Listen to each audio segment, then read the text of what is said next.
es su capacidad para administrar bien los dones que Dios le dio. El que no está funcionando bien es este puntero. Ya está. Entonces vamos a ver en primer lugar que Daniel tenía la capacidad de administrar bien los dones que Dios le dio. Cuando estudiamos la vida de Daniel, una de las primeras cosas que notamos, hermanos, es lo claro que tenía Daniel de cuál era el propósito para su vida.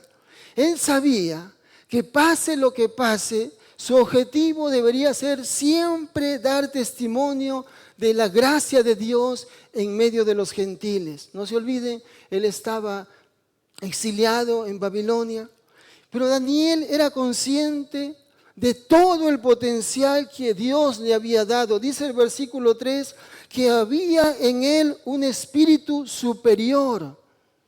Ahora, ¿qué le permitía hacer este espíritu superior a Daniel? En primer lugar, podía pensar bien, discernir entre lo que es justo y lo que no es, entre el bien y el mal, entre la verdad y la mentira. También este espíritu superior le daba la sabiduría para poder testificar aún en las más altas esferas del poder sin contaminarse con sus ideas paganas. También le permitía ser perseverante a su Dios. Bonito, ¿no? Ahora, la buena noticia, hermanos, es que Dios ha tenido a bien darnos a cada uno de nosotros también ese espíritu. Cuando nosotros hemos puesto nuestra fe en Jesucristo, Dios nos ha dado su Espíritu Santo que habita en nosotros para que podamos ser hombres y mujeres de bien, para que podamos hacer un trabajo excelente para nuestro Señor. Cualquiera sea el lugar donde nos encontremos, Dios aspira a que sus hijos demos un buen testimonio, que hagamos un trabajo de excelencia. Ahora, como notamos la semana pasada, cuando Daniel está pasando esta experiencia en el foso de los leones, ya no es un muchachito de 18 años cuando llegó a Babilonia. Ahora es un hombre anciano, pero ni los años ni las circunstancias habían cambiado su integridad personal. Y eso, hermanos, me parece que es lo que necesitamos hoy en día con urgencia los cristianos. Mantener nuestra integridad, ser perseverantes, constantes en lo que hacemos, confiar en Dios y no desmayar en nuestros planes, no tirar tan fácilmente la toalla. Y Daniel tiene mucho que enseñarnos en ese sentido. Pero lo más importante de todo es que Daniel era consciente que Dios fue quien le dio de su gracia y su buena voluntad. Y por supuesto, Daniel no estaba dispuesto a desperdiciar de todas aquellas bendiciones de parte de Dios, sino a usarlas para que el nombre de su Dios sea exaltado. Pero lo más importante de todo esto, hermanos, era que Daniel era consciente de que fue Dios, ¿sí? Dios quien le había puesto, ¿sí?, en ese lugar de prominencia dentro del imperio, ¿sí?, para servir a Darío. Y de seguro Daniel, como siempre, no va a usar su posición para beneficiarse de su puesto, ni mucho menos para llenarse de dinero o aceptar soborno, ni creerse que era superior a los demás y darse ínfulas de ser alguien muy importante, como tristemente lo vemos hoy en nuestra clase política y en algunos líderes de las iglesias cristianas. El comportamiento de Daniel en su puesto de autoridad es una muestra palpable de su madurez espiritual y lo que Dios espera de cada uno de sus hijos que Él decide colocar en determinados lugares, ya sea de la sociedad o de la iglesia. Daniel se había propuesto servir con fidelidad a Darío, pero poniendo a Dios por encima de todo, aún al precio de su propia vida. Él no estaba dispuesto a ceder ni un milímetro en sus principios basados en la palabra de Dios. Por eso Daniel se constituye en un verdadero ejemplo de alguien que ha puesto su fe en Dios y que se conduce de tal manera que es luz para aquellos que están en las tinieblas. Daniel era consciente de sus dones y talentos que poseía, pero todo el crédito se lo daba a su Dios. Nunca se ufanaba de sus logros o trataba con desprecio a sus subordinados. Daniel demostró ser un genuino siervo de Dios a pesar de estar trabajando en una cultura pagana. La fidelidad de Daniel a Dios hizo que Jesús, cuando hace mención a Daniel en Mateo 25:15, lo llame un profeta de Dios, ya que Dios usó a Daniel como un instrumento para mostrarnos su plan profético, tanto para los gentiles como para los judíos. Daniel no solo era conocedor de toda la gracia de Dios en su vida, de todos los dones y talentos que poseía, sino que siempre estuvo dispuesto a obedecer a Dios de todo corazón y cumplir así con la misión que Dios le había encomendado. Y de esta manera su testimonio ha permanecido a lo largo de los siglos y aún hoy en día seguimos hablando de Daniel y sus profecías. Aunque de seguro nunca fue la intención de Daniel al contarnos estas historias tan maravillosas que le exaltemos a él, sino que sirva de inspiración para nosotros, para que permanezcamos fieles a Dios, para que seamos instrumentos útiles en las manos de Dios y que nuestra vida sea de impacto en el lugar donde nos encontremos y para que sirva para que muchos conozcan al Dios vivo y verdadero en el cual creemos.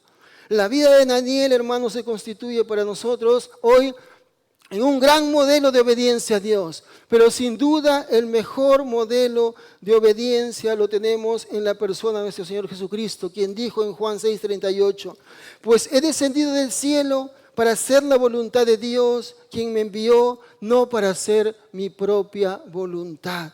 Ahora, parece sencillo para nosotros decir que Jesús se esforzó para cumplir con la voluntad de Dios, pero para Jesucristo esto significó tener que pasar por el tremendo trago amargo de ir a la cruz. Y sabemos la agonía del Señor Jesús en Getsemaní y la forma como clamó diciendo, Padre mío, si puede pasar de mí esta copa sin que yo la beba, bien, pero hágase tu voluntad. Daniel, como vamos a ver más adelante, también pasó por momentos difíciles en su vida, donde necesitó ejercitar toda su fe en Dios, pero nunca perdió de vista cuál era el objetivo, el propósito de Dios para su vida. Y Daniel supo culminar bien su vida y su ministerio. Hay momentos en los que quizás nos vamos a sentir débiles y no vamos a querer hacer ciertas cosas que sabemos que Dios nos está llamando a hacer. Pero aún cuando así decidimos obedecer a Dios, podemos estar seguros que el Señor estará a nuestro lado para ayudarnos, tal como lo estuvo con Jesucristo y con Daniel. Dios, hermanos, no es un Padre tirano. Nunca nos va a exigir más de lo que podamos dar. Él es un buen Padre y aunque a veces nos llame a hacer cosas que nos parecen complicadas o que no nos gustan, podemos estar confiados que todo lo que Él hace por nosotros o nos pide que hagamos, lo hace por amor.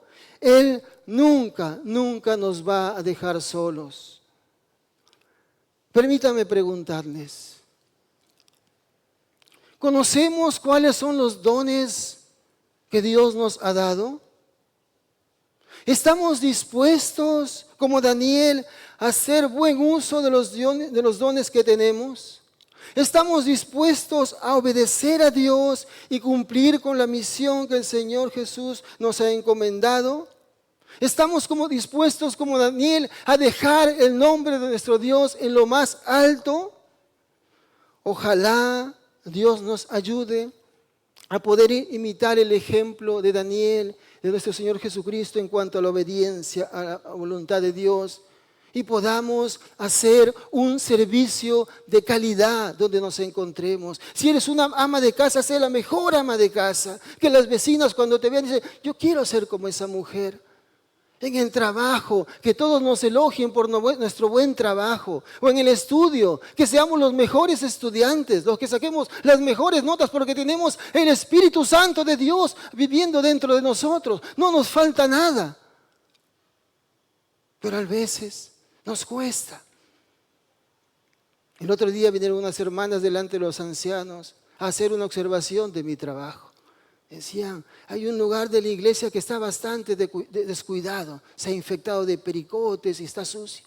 Y efectivamente, aunque en principio no me gustó, pero luego tuve que aceptar que sí, que efectivamente no estaba haciendo mi labor bien, estaba confiando demasiado en las personas que estaba delegando la tarea y que yo mismo tenía que subir y supervisar el trabajo.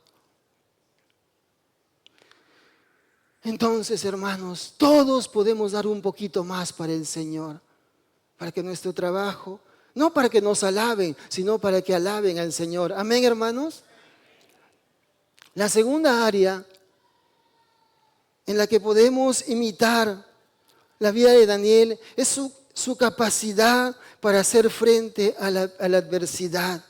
Es tremendo el testimonio que Daniel da frente a todos los que están en su entorno. Dice el versículo 4 de Daniel 6, no podían hallar falta alguna en él, porque era fiel y ningún vicio ni falta fue hallado en él. Ojalá lo mismo se pudiera decir de cada uno de nosotros, los de nuestra casa, nuestros vecinos, nuestros compañeros de trabajo, de estudios, ojalá puedan decir, no podemos hallar ningún vicio, ninguna falta en ese cristiano. Si obráramos como Daniel, de seguro otra sería la imagen que la gente del mundo tendría de la iglesia. Y muchos más se animarían a venir a formar parte del pueblo de Dios. Pero tristemente los cristianos hoy en día damos muchas ocasiones para que la gente no solamente dude de la palabra de Dios, sino que no crea cuando les predicamos, si es que les predicamos. Porque ahora ni siquiera queremos abrir nuestros labios para testificar de Dios. Nos da vergüenza, qué falta que digan que soy cristiano.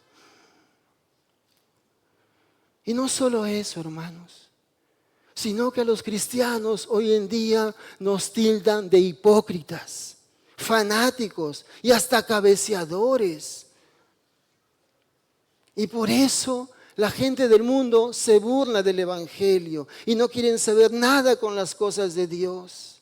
Entonces, cuando los enemigos de Daniel se dieron cuenta de que no iban a poder hallar falta alguna para acusar a Daniel, van a tramar un plan para que Daniel quebrante la ley de su Dios. Sabían que su ley prohibía postrarse u orar a alguien que no sea su Dios. Van ante Darío y le piden que emita un decreto que a cualquiera que se le encuentre orando o haciendo una petición a cualquier Dios u hombre que no fuera él, o sea, Darío se ha echado en el foso de los leones. Darío se siente adulado con esta petición de ser tratado como un Dios y de la aparente lealtad de sus consejeros. Le gusta que le vean como el único que puede ayudar a la gente, como aquel que tiene la solución para todos sus problemas. Hoy en día, ¿saben, hermanos? La ciencia, el sistema político, la filosofía del mundo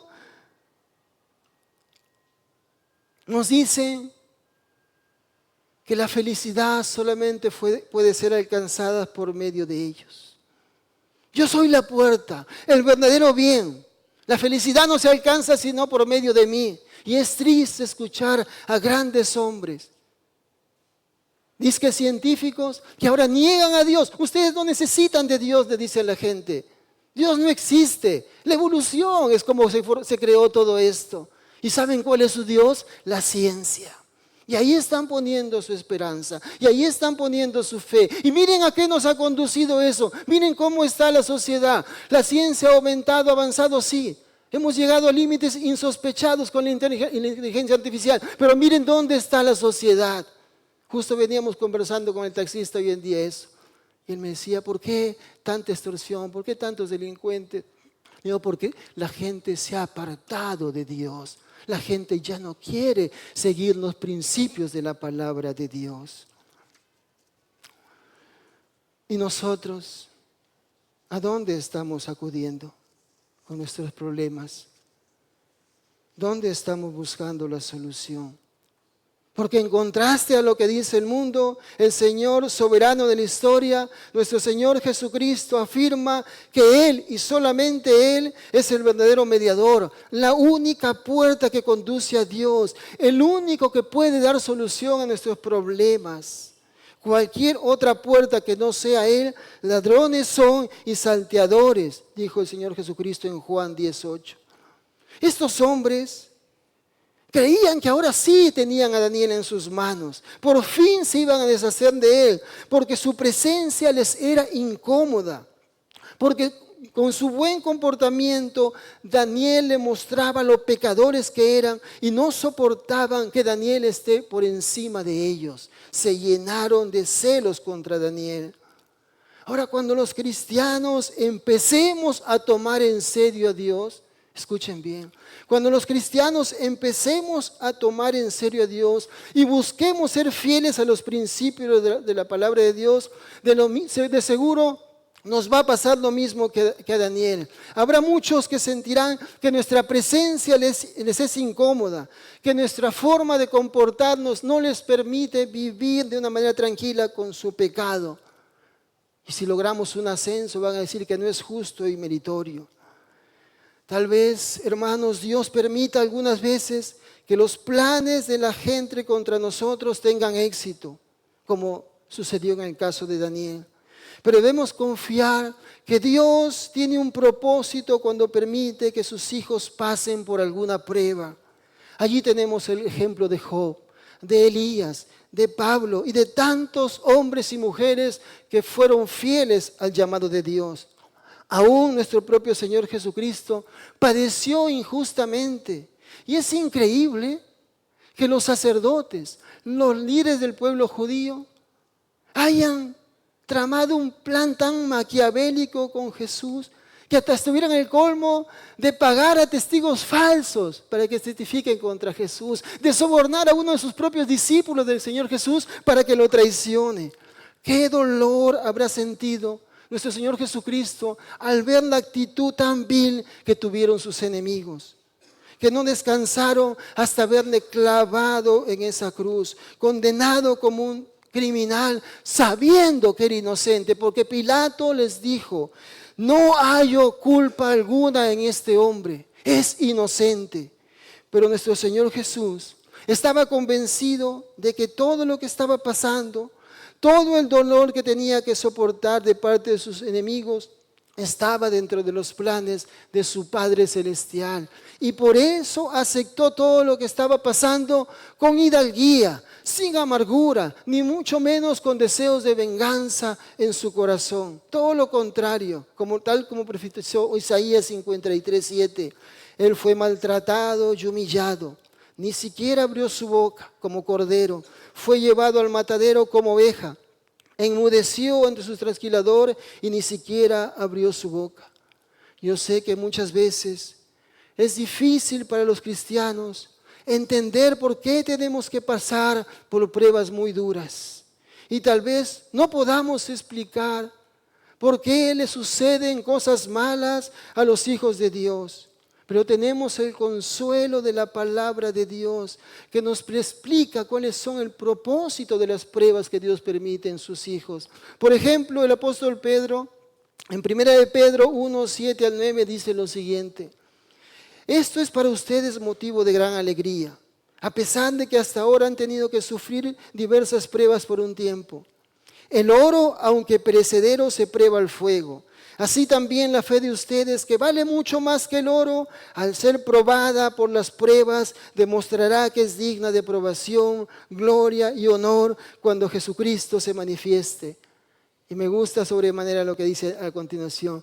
Ustedes lo aman a pesar de no haberle visto. Ustedes aman a Jesucristo a pesar de no haberle visto.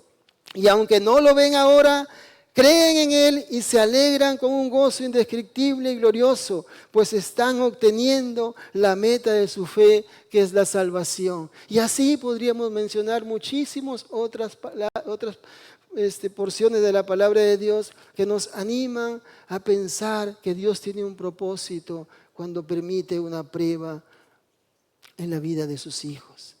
Sin embargo, vivimos en medio de una cultura que no entiende el plan de Dios y trata a toda costa de evitar el sufrimiento. Y no es que los cristianos seamos masoquistas y nos guste sufrir, sino que debemos entender que Dios tiene un propósito cuando permite que sus hijos pasen alguna dificultad y sobre todo que Dios tiene el control de todas las cosas. Nada se escapa a su voluntad, a su soberanía. Por supuesto que para nadie es fácil tener que estar en medio de una dificultad y nos gustaría evitar a toda costa pasar por algún tipo de sufrimiento. Pero Dios tiene su forma de tratar con cada uno de nosotros y lo mejor que podemos hacer es no tener temor y sino confiar, como dice en su palabra, que Él nos va a ayudar a salir airosos de las pruebas. Y si aún así no fuere, nunca dejemos de confiar en el gran amor que Dios nos tiene. Cuando el apóstol Pablo les dijo a los creyentes que a los que aman a Dios, todas las cosas les ayudan a bien, lo decía con la seguridad de haber pasado por grandes tribulaciones, por grandes pruebas, como ser apedreado, ser acusado injustamente, ser metido en una cárcel. Pero en todas esas circunstancias aprendió a ver la mano de Dios. Y sobre todo aprendió a aceptarlas con gozo. Por eso él puede escribir en 1 Tesalonicenses 5, 16 y 18 y decirle a los creyentes: estén siempre alegres, estén siempre alegres, den gracias a Dios en toda situación, porque esa es la voluntad para ustedes en Cristo Jesús. Yo les pregunto, ¿estamos dispuestos a sobrellevar las diversas pruebas que Dios permite en nuestra vida, confiando en que Dios tiene un propósito con cada una de ellas y a no dejar que nada ni nadie nos quite el gozo de ser hijos de Dios? ¿Podemos aún amar a aquellos que nos atacan y vivir en paz con todos, sabiendo, como dijo el apóstol Pablo, si Dios es con nosotros, ¿quién contra nosotros? Me gustó que hace unos días me enviaron por WhatsApp esta imagen. Ustedes saben que en Siria sacaron al presidente, entró un nuevo grupo y ahora están persiguiendo, encarcelando y torturando a los cristianos. Y a esta mujer que está atada en ese poste le estaban dando la oportunidad de negar de Cristo, de negar de su fe e irse libre. Y ella prefirió ser torturada y estar ahí en ese poste que negar a su Dios.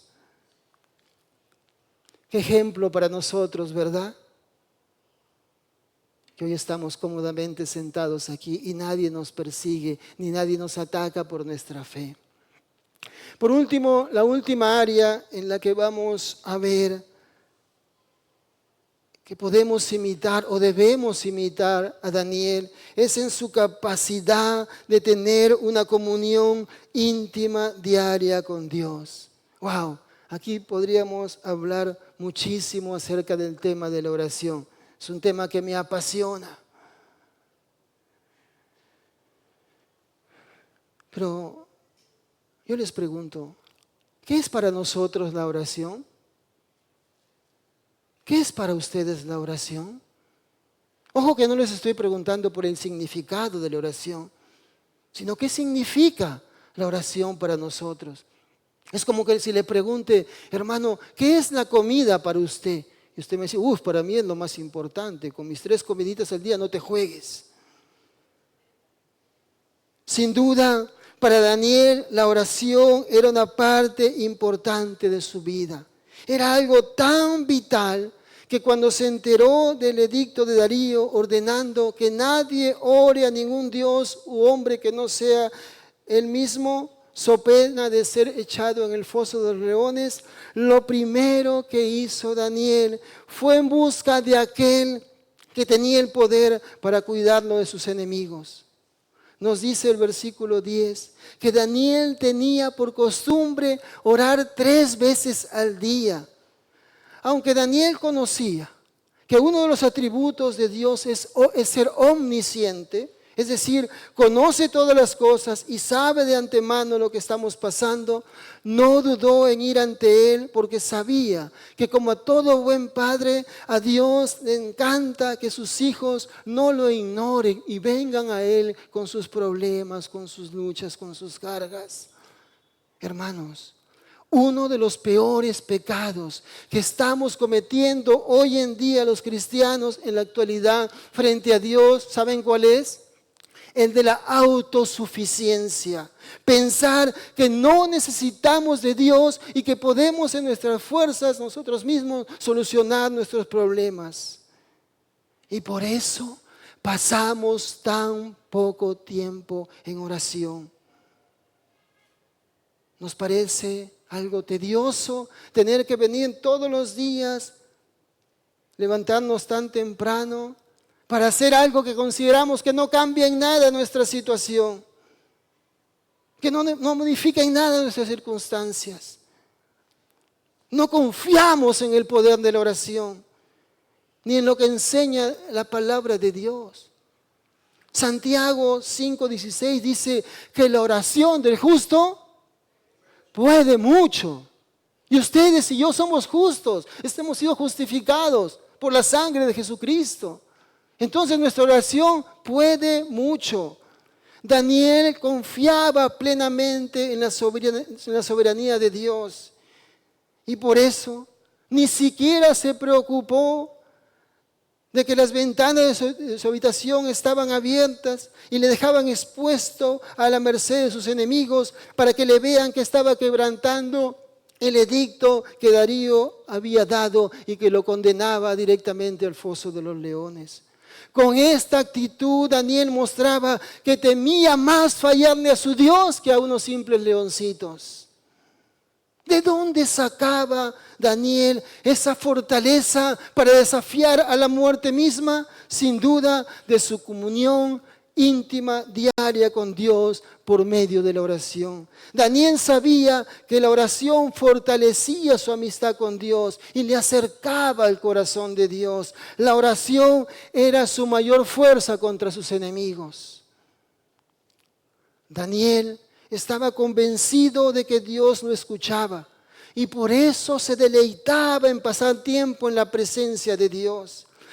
Daniel, escuchen bien, había aprendido el éxito de una vida victoriosa. Deleitarse en pasar tiempo a solas con su Dios. Jesús, nuevamente, hermanos, es nuestro mejor ejemplo de una vida dedicada a la oración. Jesús le daba una importancia tal a la oración que nunca su trabajo excesivo fue una excusa para Jesús para no orar. Dice Marcos que después de haber atendido a mucha gente, sanado enfermos, expulsado demonios, estar predicando, se iba a un lugar a solas y pasaba toda la noche en oración. Me gusta sobremanera el episodio que cuenta Lucas en su Evangelio, en el capítulo 11, versículo 1, que dice: una vez Jesús estaba orando en cierto lugar. Cuando terminó, uno de sus discípulos se le acercó y le dijo: Señor, enséñanos a orar, así como Juan les enseñó a sus discípulos. Fue tal el impacto de la vida de oración de Jesús en sus discípulos que le piden que les enseñe a orar. Tal vez muchos de nosotros, y me incluyo en ese grupo, todavía no hemos aprendido del arte de la oración y por ello no apreciamos el valor y la importancia que la oración tiene en la vida de todo hijo de Dios.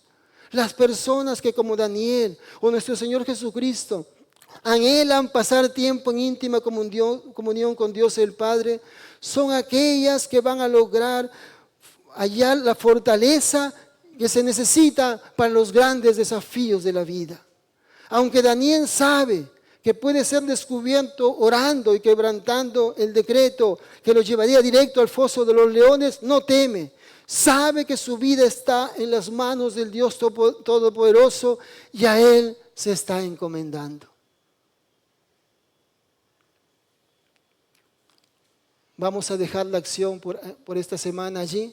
La próxima semana nuestro hermano continuará con la segunda parte de este hermoso capítulo de Daniel 6. Pero pregunto, ¿tenemos nosotros la costumbre de venir diariamente con nuestras cargas ante Dios? ¿Estamos confiando en su divino poder? ¿Permaneciendo tranquilos sabiendo que nuestra vida está segura en sus manos? Tal vez sea el momento que le pidamos a Jesús: Señor, enséñame a orar. Pero lo mejor será que nos pongamos manos a la obra y le creamos a Dios cuando dice que sus oídos están atentos a nuestras oraciones, tal como dice 1 de Pedro 3:12. Porque los ojos del Señor están sobre los justos y sus oídos están atentos a sus oraciones. Hermanos, orar no es un tiempo perdido.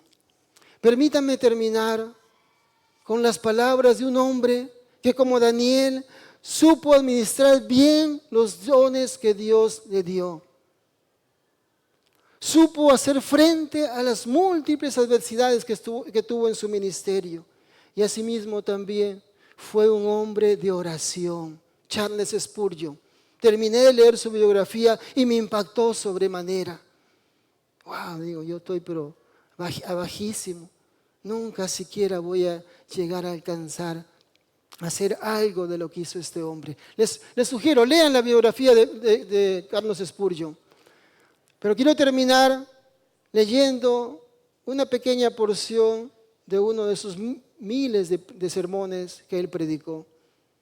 Dice que la gente se llenaba de tal manera ahí en la iglesia que no había espacio, tuvieron que tumbar la iglesia y llenaba, donde él iba, llenaba los auditorios de gente. Era un hombre de Dios. Dice en su sermón que tituló Las condiciones en el poder de la oración.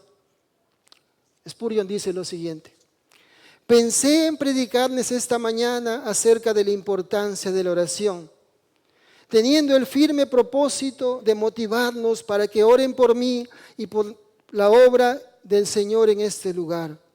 En verdad, no creo que habría podido elegir un tema de mayor importancia o uno que tuviera mayor peso para mi alma. Si me fuera permitido hacerles una petición, les haría esta. Por lo demás, hermanos, orar por nosotros. ¿De qué serviría nuestro ministerio sin la bendición divina? ¿Y cómo podríamos esperar la bendición divina a menos que la iglesia de Dios la busque? Lo diré incluso con lágrimas. Hermanos, orad por nosotros.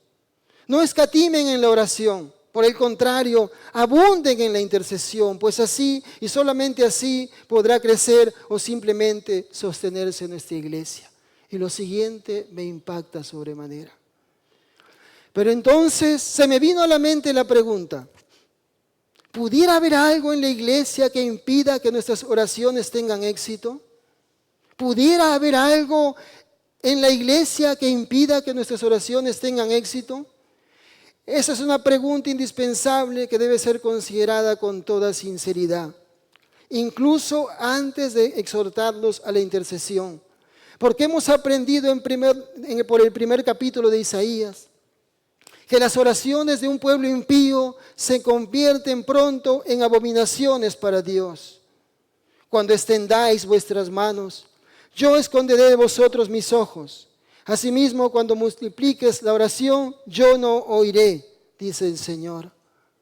Las iglesias pueden caer en un estado tal que incluso sus devociones se vuelven una iniquidad.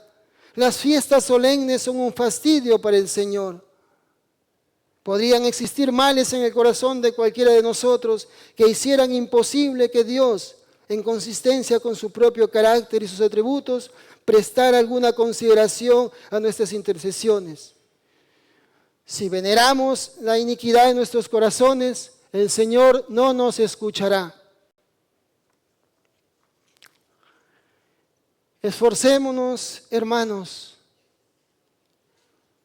para poder administrar bien los dones, los talentos que el Señor nos ha dado. Y que nuestra vida sea todo para la gloria de Dios.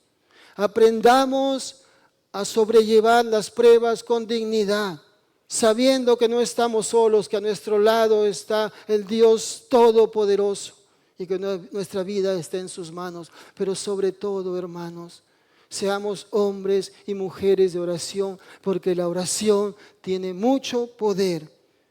Esforcémonos, hermanos, para ser los Danieles de nuestro tiempo. Vamos a orar. Amado Dios,